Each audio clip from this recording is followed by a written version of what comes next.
গাড়ীৰ ignition on কৰাৰ লগে লগে আমি দেখিবলৈ পাওঁ বিভিন্ন ধৰণৰ ৱাৰ্ণিং লাইট। সেই ৱাৰ্ণিং লাইটসমূহ কিহৰ? প্ৰত্যেকটো ৱাৰ্ণিং লাইটৰ এটা বেলেগ বেলেগ অৰ্থ আছে, অৰ্থাৎ ইটো বেয়া হ'লে ইটো জ্বলিব, সিটো বেয়া হ'লে সিটো জ্বলিব। কিন্তু আজিৰ ভিডিঅ'ত আমি আলোচনা কৰিম তিনিটা বিশেষ ৱাৰ্ণিং লাইটৰ বিষয়ে, যিকেইটা ৱাৰ্ণিং লাইট সবাতোকৈ ভয়ংকৰ। অৰ্থাৎ সেই তিনিটা ৱাৰ্ণিং লাইট দেখাৰ লগে লগে কোনো কাৰণত আপুনি ইগন'ৰ নকৰিব, কাৰণ ইগন'ৰ কৰিলেই পৰিব পাৰে বিপদত। নমস্কাৰ, মই সঞ্জীৱ আৰু আপোনালোকে চাই আছে কাৰ ইনফো আছাম।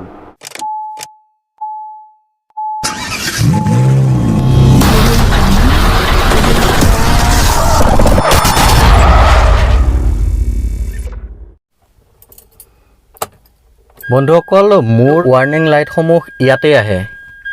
ইয়াতে দেখিছে, এইবিলাক লাইট দেখিছে, এইটো ৰঙা দেখিছে, এইটো অৰেঞ্জ কালাৰৰ দেখিছে আৰু এনেই সেউজীয়া থাকে, কি তিনিটা কালাৰৰে লাইট থাকে। গতিকে আমি আজি আলোচনা কৰিম এই ৱাৰ্ণিং লাইটখিনিৰ গোটেইখিনিৰ বিষয়ে। আমি আজি আলোচনা নকৰোঁ। যদি গোটেইখিনিৰ বিষয়ে কোনটোৱে কি কৰে সেইটো যদি জানিবলৈ ইচ্ছা আছে তেতিয়াহ'লে কমেণ্ট কৰিব, কমেণ্টত জনাম কোনটো লাইটৰ কি কাম। কিন্তু বিশেষকৈ আজি আলোচনা কৰিম এইটো আৰু এটা এইখিনিমানত থাকে, যোনটো আপোনাৰ ইগনিশ্যনত অন নহয় নেদেখি, সেইটো হৈছে কুলেণ্টৰ লাইট এটা থাকে এইখিনিমানত। সেই লাইটটো মই বাৰু ইয়াতে আপোনালোকক ভিডিঅ'ৰ ওপৰত দেখুৱাই দিম কোনটো লাইট হয়, কোনটো চিম্বল হয়। গতিকে এইটো আৰু সেই লাইটটো যোনটো আপোনাক মই স্ক্ৰীনৰ ওপৰত দেখুৱাই দিম লাইটটো, সেই তিনিটা লাইট জ্বলাৰ লগে লগে আপুনি গাড়ীখন কিছু ছাইডত কৰি ৰখাব লাগিব, নহ'লে 10 পৰা 15 মিনিটৰ ভিতৰত আপোনাৰ ইঞ্জিন চিজ হোৱাৰ চান্স আছে। চান্স নহয়, চিজ হৈ যাব। গতিকে জনাই আছোঁ কিহৰ লাইট এইকেইটা, কিহৰ ৱাৰ্ণিং লাইট।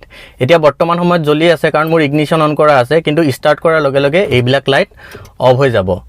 ষ্টাৰ্ট কৰাৰ লগে লগে এই লাইটবিলাক অফ হৈ যাব। কিন্তু ষ্টাৰ্ট কৰাৰ পাছত যদি জ্বলি আছে তেনেকুৱা কিবা ৱাৰ্ণিং লাইট, তেতিয়াহ'লে জানিব যে কিবা এটা প্ৰব্লেম আছে। এতিয়া মই আপোনালোকক ষ্টাৰ্ট কৰি দেখুৱাই দিছোঁ। এতিয়া ইগনিশ্যন অন আছে, গাড়ী ষ্টাৰ্ট কৰিলোঁ, গোটেইকেইটা ৱাৰ্ণিং লাইট যিমান আছে অফ হৈ গ'ল। দুটা ৱাৰ্ণিং লাইট জ্বলি আছে ষ্টাৰ্ট হোৱাৰ পিছতো। তাৰ কাৰণটো হৈছে এইটো হৈছে ছিট বেল্টৰ ৱাৰ্ণিং লাইট, এইটো জ্বলি আছে, আৰু এইটো হৈছে হেণ্ড ব্ৰেকৰ ৱাৰ্ণিং লাইট, অৰ্থাৎ ব্ৰেকৰ ৱাৰ্ণিং লাইট। এইটো জ্বলি আছে, এই দুটা জ্বলি থাকিব কাৰণ হেণ্ড ব্ৰেক গাড়ীত লাগি আছে আৰু ছিট বেল্ট মই লগোৱা নাই। কিন্তু ষ্টাৰ্ট কৰাৰ পাছতো যদি মই যোন দুটা দেখাইছিলোঁ আপোনালোকক তেতিয়া ৰঙা লাইট দুটা, সেই ৰঙা লাইট দুটা যদি জ্বলি থাকে তেতিয়াহ'লে গাড়ী নচলাব, চলালেই বিপদত পৰিব, কাৰণ ইঞ্জিন চিজ হৈ যাব। চাওক, প্ৰথমে আমি আলোচনা কৰিম এই লাইটটোৰ কথা। এই লাইটটো হৈছে এনেকুৱা এটা চিম্বল দেখিব। এই লাইটটো কেতিয়াবা অৰেঞ্জ কালাৰৰো জ্বলে কিছুমান গাড়ীত, আৰু ৰেড, দুইটা কালাৰতে জ্বলে। এই লাইটটো হৈছে আপোনাৰ ইঞ্জিন অইল প্ৰেছাৰৰ লাইটটো, অৰ্থাৎ আপোনাৰ গাড়ীত ইঞ্জিন অইল যদি কমে, ইঞ্জিন অইল যদি নোহোৱা হৈ যায়, তেতিয়া জ্বলিব এই লাইটটো। এই লাইটটো জ্বলা মানে আপোনাৰ ইঞ্জিন অইল নোহোৱা হৈ গৈছে, অৰ্থাৎ ইঞ্জিন অইল ড্ৰাই হৈ গৈছে। আপুনি অকণো দেৰি নকৰিব, যদি গাড়ী চলি থকা সময়ত এই লাইটটো জ্বলা দেখিছে, অকণো দেৰি নকৰাকৈ গাড়ী ৰাস্তাৰ ছাইডত ৰখাব, ৰখাই লৈ গাড়ী অফ কৰিব। অফ কৰি কোনোবা টেকনিচিয়ানক লগে লগে মাতি পঠিয়াব। অকণো ভুল নকৰিব যে অলপ আগলৈ যাওঁ, অলপ আগলৈ চলাই চাওঁ, সেই ভুলটো একেবাৰে নকৰিব। মিনিমাম ৰেঞ্জো যদি আপোনাক কওঁ 10 কিলোমিটাৰতকৈ বেছি আপুনি যাব নোৱাৰে, তাৰ আগতেই কিন্তু আপোনাৰ ইঞ্জিন চিজ হৈ যাব। গতিকে কেতিয়াও তাড়াতাড়ি কৰাৰ দৰকাৰ নাই, কাৰণ এই তাড়াতাড়ি কৰাৰ লগে লগে আপোনাৰ কি হ'ব, বহুত ডাঙৰ খৰচ এটা হ'ব। সেই খৰচটো যাতে আপোনাৰ নহওক তাৰ বাবে বনাইছোঁ এই ভিডিঅ'টো। গতিকে এই লাইটটো জ্বলাৰ লগে লগে আপুনি গাড়ী ছাইডত লগাই অফ কৰি দিব। ছেকেণ্ডত ক'ব লৈছোঁ এই লাইটটোৰ কথা। এই লাইটটো হৈছে আপোনাৰ অল্টাৰনেটৰ যোনটো আছে, অল্টাৰনেটৰৰ লাইট হয়। এইটোত ইঞ্জিন চিজ হোৱাৰ চান্স নাই, কিন্তু কথাটো হ'ল এইটোৱেও আপোনাক বিপদত পেলাব পাৰে। কেনেকৈ পেলাব পাৰে?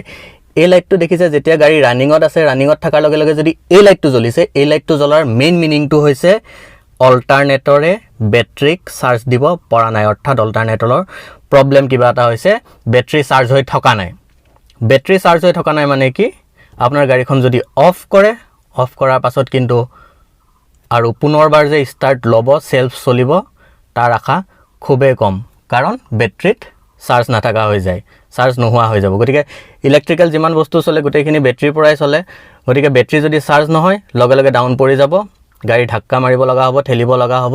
গতিকে এই চিম্বলটো দেখাৰ লগে লগে আপুনি গাড়ীখন ৰখাব নালাগে, গাড়ীখনৰ ষ্টাৰ্ট অফ কৰিব নালাগে, ষ্টাৰ্ট অফ নকৰিব, কাৰণ ষ্টাৰ্ট অফ কৰিলে পিছৰবাৰ ষ্টাৰ্ট হোৱাৰ চান্স নাই।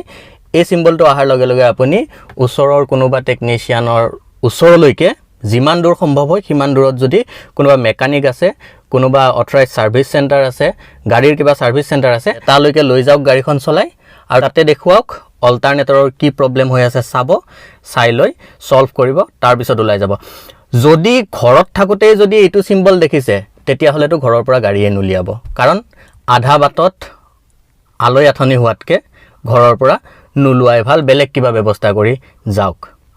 এতিয়া আৰু এটা লাইটৰ কথা কৈছিলোঁ, দুটা লাইট গ'ল, এতিয়া 3 নম্বৰ লাইটটোৰ কথালৈ আহোঁ। 3 নম্বৰ লাইটটো হৈছে আপোনাৰ ইঞ্জিনৰ কুলেণ্টৰ লাইট।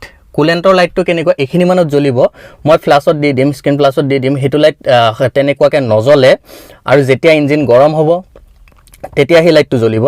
গতিকে সেইটো মই চিম্বলটো মই বাৰু ইয়াত দেখাই দিম, স্ক্ৰীণত মই দেখাই দিম কোনটো চিম্বল দেখিলে আপুনি গাড়ীখন লগে লগে ৰখাব লাগিব।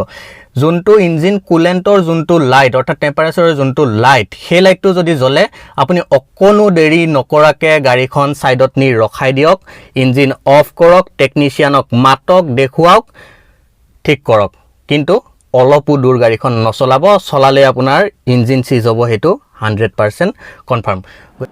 গতিকে বন্ধুসকল, এই 3টা মেইন ৱাৰ্ণিং লাইটৰ কথা আপোনালোকক আজি ক'লোঁ। এই 3টা লাইট দেখাৰ লগে লগে আপুনি অকণমান সতৰ্ক হ'ব, নহ'লে আপুনি পৰিব পাৰে বিপদত। বাকী যিবিলাক ৱাৰ্ণিং লাইট আছে সেইবিলাকৰ বিষয়েও যদি জানিব বিচাৰে তেতিয়াহ'লে কমেণ্ট কৰিব, মই নিশ্চয়কৈ আৰু এটা ভিডিঅ' বনাম গোটেইখিনি ৱাৰ্ণিং লাইটক সামৰি। গতিকে সতৰ্ক হওক আৰু চাই চিতি চলক। যিকোনো এটা ৱাৰ্ণিং লাইট যেতিয়া আপোনাৰ ডেছবৰ্ডত জ্বলিব কেতিয়াও সেইটো ইগন'ৰ নকৰিব, অকণ সচেতন হ'ব। গতিকে লগ পাম পুনৰবাৰ এটি নতুন ভিডিঅ'ত। আজিলৈ সামৰিছোঁ।